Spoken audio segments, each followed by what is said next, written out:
When Rosemary Kennedy was 22, her influential father, Joseph Kennedy, forced her to undergo a lobotomy, claiming it was necessary to address her supposed intellectual disabilities.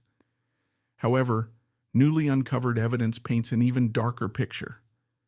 As the sister of John F. Kennedy and the eldest daughter in the prestigious Kennedy family, Rosemary was expected to be treated like royalty, just as her siblings were. Instead, she became the family's hidden shame, her tragic and devastating fate casting a long, dark shadow over the Kennedy legacy that endures to this day. On September 13, 1918, Rosemary Kennedy entered the world at a time when America was deeply embroiled in World War I. Despite the turmoil overseas, her family's life was vastly different from the struggles on the battlefield. Her parents, Joseph and Rose Kennedy, were influential powerhouses in the political arena and had been eagerly awaiting the arrival of their first daughter and third child. However, Rosemary's birth was set against the backdrop of another global crisis, the deadly Spanish flu epidemic that was sweeping across the world, claiming countless lives. This devastating epidemic was more than just a grim historical footnote. In many ways, it was a foreboding sign of the hardships that would follow in Rosemary's life, marking the beginning of her tragic fate. Due to the overwhelming demands on doctors during a flu outbreak, there was no physician available when Rose Kennedy went into labor with Rosemary. In a panic, the attending nurse made a terrible decision. She instructed Rose to keep her legs closed, delaying the birth until the doctor arrived.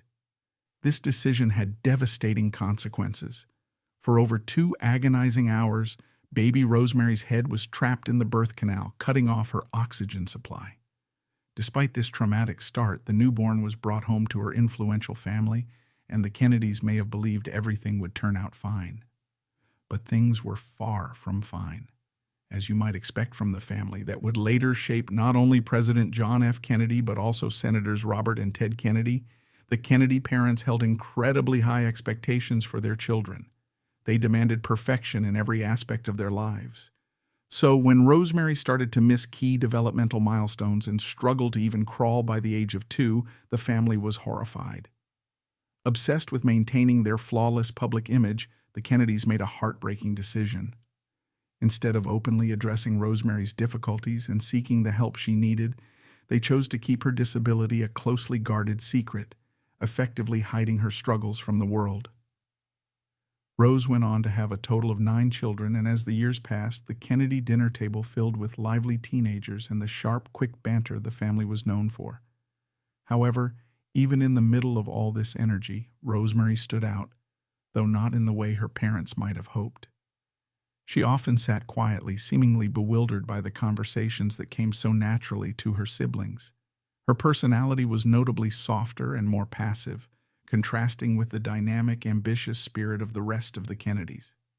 Her mother, Rose, once poignantly noted that Rosemary was always eager to please, desperately seeking approval and appreciation, and trying her best to earn the love and attention that came more easily to her brothers and sisters. One of Rosemary's other qualities, however, soon threw her parents into a state of panic. By the time she was a preteen, it became glaringly clear that while she may not have inherited the Kennedy family's talent for eloquent speech or sharp intellect, she certainly inherited their striking upper-class Irish good looks. As she grew, this only amplified her parents' concerns.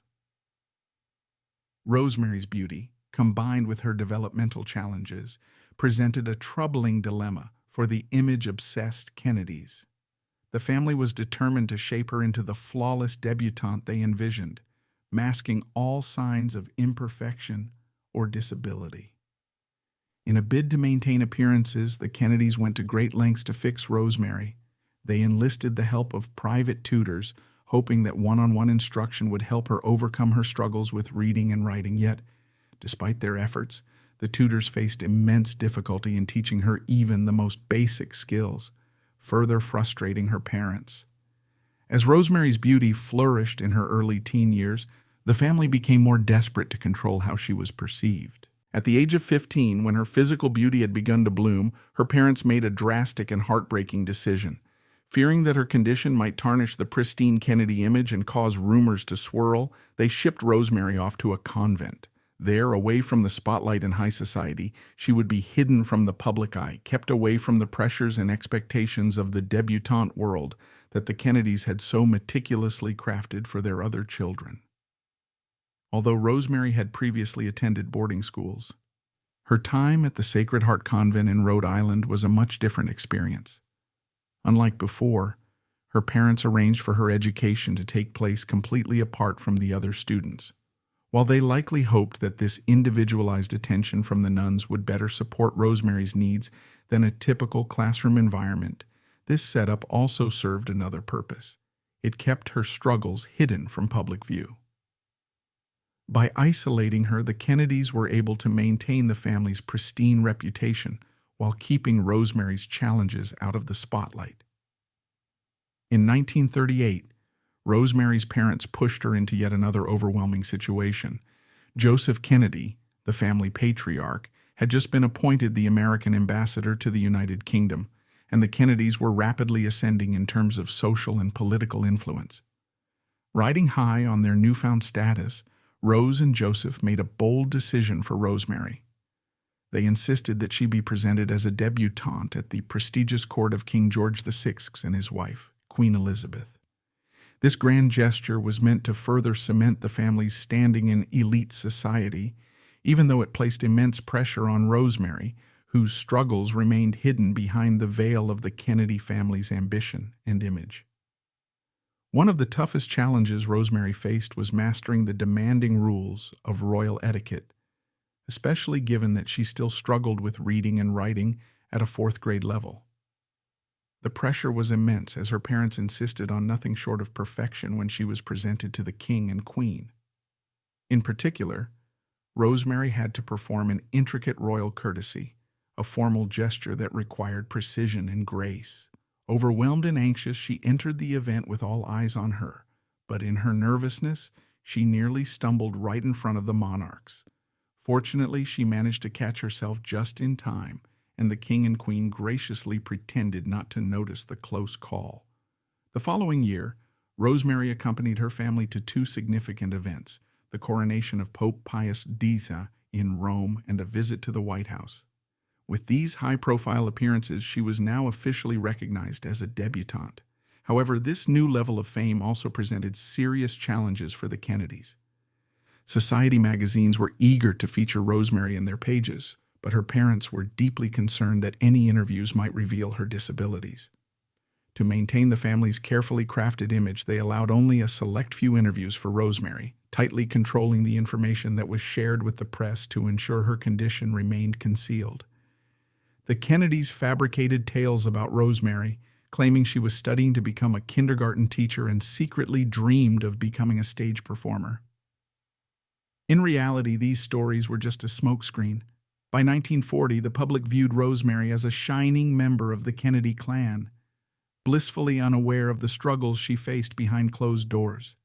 However, after her celebrated debut in England, something changed dramatically. According to her younger sister Eunice, Rosemary's mental and emotional state began to deteriorate rapidly. At just 22 years old, she seemed to regress almost overnight, leaving her family increasingly concerned. As Rosemary matured into adulthood, her health took a darker turn. She began exhibiting alarming symptoms such as seizures or severe convulsions, which left her family bewildered and frightened. These episodes often incapacitated her, but tragically the seizures were only part of the problem. Rosemary's condition worsened as her personality shifted dramatically. Her mental health seemed to deteriorate rapidly, and her once mild temperament gave way to sudden vicious outbursts. Even minor incidents could set off these fits of rage, leading to physical altercations with her own family members. Her unpredictable behavior became a source of fear and confusion for those around her. Desperate to maintain their carefully crafted public image, Rosemary's parents reverted to their old strategy of trying to control her behavior. Frustrated with her increasingly erratic and unpredictable actions, they sent her off to a summer camp in Massachusetts, hoping it would somehow help. But their hopes were quickly dashed. Rosemary's behavior only worsened, and she was eventually expelled from camp. A subsequent attempt to enroll her in a Philadelphia boarding school fared no better. It lasted just a few months before she was asked to leave. With their patience, Running, thin and feeling out of options, Joseph and Rose Kennedy decided to resort to a drastic last-ditch measure. The Kennedys sent Rosemary to yet another convent school, hoping for more control over her increasingly erratic behavior. But this time, things took a different turn. Now an adult with a sense of independence, Rosemary was no longer willing to follow the strict rules set by the nuns. The rebellion started almost immediately. Instead of conforming to the religious lifestyle expected of her, Rosemary defied the convent's expectations in a scandalous way. She began sneaking out at night. This behavior shocked both the nuns and her parents as they realized their attempts to manage her were failing. Their concerns weren't without reason. Although no one could confirm exactly what Rosemary was doing during her late-night escapes from the convent, the nuns strongly suspected that she was sneaking off to meet men in town. The mere idea of Rosemary getting pregnant sent shockwaves through the convent, and her family was equally horrified by the possibility. Instead of responding with compassion, her father, Joseph Kennedy, became consumed with a different kind of fear. He worried not about Rosemary's well-being, but about the potential scandal she could bring upon the family. In his mind, Rosemary's behavior threatened to tarnish not only his own reputation, but also the bright political futures of her brothers and the social standing of her sisters. For Joseph, it wasn't about helping his daughter through her crisis. It was about preserving the family's image at all costs. This desperation led Joseph Kennedy to an absolutely horrific decision. Mental illness was poorly understood at the time, and the treatment options were equally grim. A new and controversial solution was emerging: the lobotomy. This procedure was designed to calm agitated patients by severing neural connectors in the frontal lobe, essentially sedating them through drastic brain surgery. When Joseph learned of the lobotomy, he believed it would be the answer to Rosemary's increasingly difficult behavior. Tragically, he saw it as a way to control his daughter and restore order to their family. In November 1941, at just 23 years old, Rosemary Kennedy underwent a lobotomy under the supervision of Dr. James Watts and Dr. Walter Freeman. The details of the procedure are nothing short of horrifying. As the doctors operated, they had Rosemary perform tasks like reciting the Lord's Prayer, singing God Bless America, or counting backwards to gauge how much of her brain they needed to cut. The surgery continued until Rosemary's speech became incoherent. This was their grim indication to stop. Once the procedure was over, Rosemary was sent home to recover. However, it quickly became clear to the Kennedy family that something had gone terribly wrong.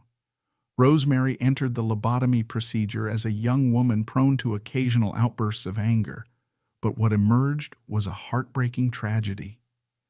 In the days following the surgery, it became painfully clear that something had gone horribly wrong. Instead of showing signs of improvement, Rosemary was much worse. The doctors had cut too deeply, leaving her barely able to speak, and when she did, her words were largely unintelligible. Her mental capacity regressed to that of a toddler, erasing years of progress and effort in an instant. Yet, the nightmare was far from over for Rosemary and her family. Sadly, Rosemary's condition worsened far beyond incoherent speech and diminished mental abilities. After the lobotomy, she lost the ability to walk and became incontinent, leaving her unable to control basic physical functions. It was a living nightmare for the Kennedy family. Joseph Kennedy, Rosemary's father, had orchestrated the lobotomy, believing it to be a solution to her increasingly erratic behavior. As biographer Lawrence Lemoore observed, Joe had a tendency to cut away at a problem and move on, but in Rosemary's case, the consequences were irreversible and tragic. Incredibly, Joseph Kennedy didn't even inform his wife, Rose, that he had decided to lobotomize their daughter until after the procedure was already done. Once it became clear that the lobotomy was a disaster, Joseph doubled down on his actions. The effects of the botched surgery were painfully evident every time they looked at Rosemary, but instead of confronting the situation, Joseph and Rose did what they always did. They pretended it didn't happen. They quickly sent Rosemary away to an institution, first in New York and later to the St. Coletta School for Exceptional Children in Wisconsin, where she remained hidden from the public eye. At St. Coletta, the Kennedys went to great lengths to ensure Rosemary remained isolated from public scrutiny. They even constructed a private residence for her, which became known as the Kennedy Cottage. There, Rosemary lived a life completely separate from her family, with her daily joys reduced to simple, modest activities. 2 nuns were responsible for attending to her needs, as she could no longer manage any level of independence. Occasionally, they would allow her small pleasures like going for a drive, walking a dog, or doing pottery under the careful guidance of a teacher. Although it might sound peaceful, Rosemary's life at St. Coletta was anything but idyllic. In fact, there are very few records indicating that her parents, particularly Rose Kennedy, made any effort to visit her during her time there. Rose didn't visit her daughter for over 20 years, and many of Rosemary's siblings were so in the dark about her condition that they never visited either. Rosemary's life became one of isolation, a silent existence that stretched on for decades until everything came to a tragic breaking point. In 1961, Joseph Kennedy finally achieved his long-held dream when his son John F. Kennedy successfully campaigned for and became President of the United States. At this point, believing it was safe, the elder Kennedy publicly disclosed that his daughter Rosemary had been institutionalized due to mental health issues. However, even in this revelation, he concealed a vital piece of the story. Having spent most of his life meticulously crafting an idealized public image, Joseph Kennedy couldn't resist continuing to hide the full truth behind Rosemary's tragic circumstances. While Joseph Kennedy did acknowledge that Rosemary was in an institution, he conveniently omitted the fact that he had subjected her to a lobotomy, the very procedure that had tragically shattered her life. In a twist of fate, karma seemed to catch up with him in late 1961. That same year, when his son John F. Kennedy ascended to the presidency, Joseph suffered a massive stroke. Ironically, much like Rosemary, his mental faculties were severely compromised, and he struggled with mobility, leaving him to face his own diminished state. More than that, Joseph Kennedy finally revealed to his other children where their eldest sister, Rosemary, had been living all those years. However, it took another tragedy before they would reconnect with her. After Joseph Kennedy passed away in 1969, having already endured the assassination of his son John, the grip he held on the family loosened. Only then did the surviving Kennedy children begin visiting Rosemary at St. Coletta, finally breaking the long silence that had separated them from their sister. Despite the terrible ordeal her family subjected her to, Rosemary Kennedy proved to be remarkably resilient. Over time, she achieved a remarkable transformation. With immense effort, she regained the ability to walk, though she still walked with a noticeable limp. While her speech never fully recovered, she found ways to communicate. Even now, unsettling rumors continue to swirl around Rosemary's story, largely due to the Kennedy family's intense secrecy about her. Experts remain puzzled by the true extent of her mental capacities and disabilities, with some even speculating that Rosemary may not have been mentally disabled at all. One interpretation of Rosemary's life suggests that she struggled with mental illness, likely depression, rather than a disability.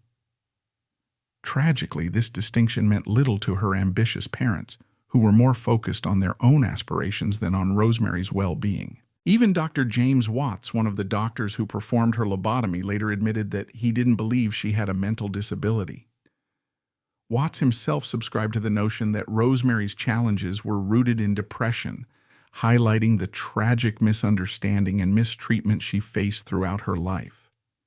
Before her lobotomy, Rosemary Kennedy kept extensive diaries, and her writings reveal a relatively normal life filled with social events in high society just a year prior to the procedure. In fact, she expressed her affection for her father in one entry, writing, "Darling Daddy, I'm so fond of you and I love you so much." While these heartfelt messages do not definitively prove her mental capacity, they certainly do not suggest any violent behavior on her part. It seems that Rosemary's greatest sin may have been simply being different from the rest of her ambitious family, a distinction that ultimately led to her tragic fate. In the end, Rosemary's secrets nearly faded away with the Kennedy family. Joseph Kennedy had kept his eldest daughter and her challenges so closely guarded that the truth about her lobotomy didn't emerge until nearly 2 decades after his death. However, there is a silver lining to Rosemary's experiences. In the 1960s, her sister Eunice Kennedy Shriver founded the Special Olympics, a groundbreaking initiative aimed at promoting inclusion and opportunity for individuals with intellectual disabilities. While Shriver acknowledged that many people and their stories inspired her to start the Games, Rosemary was among those whose experiences motivated her vision for greater representation in sports. This legacy reflects a significant shift in how society views and includes individuals with disabilities, transforming Rosemary's story into one of hope and progress. In the end, Rosemary Kennedy endured a far worse version of the infamous Kennedy curse than any of her family members, yet she managed to outlive many of them. Her two eldest brothers, Joseph Jr. and John Kennedy, met violent deaths, as did her younger sister Kathleen and her brother Bobby. Despite the tragedies that plagued her family, Rosemary's life remained simple and quiet. She continued on until 2005, when she passed away from natural causes at the age of 86. In her final moments, she was surrounded by her surviving siblings, Jean, Eunice, Patricia, and Ted, offering a bittersweet contrast to the tumultuous legacies of her family.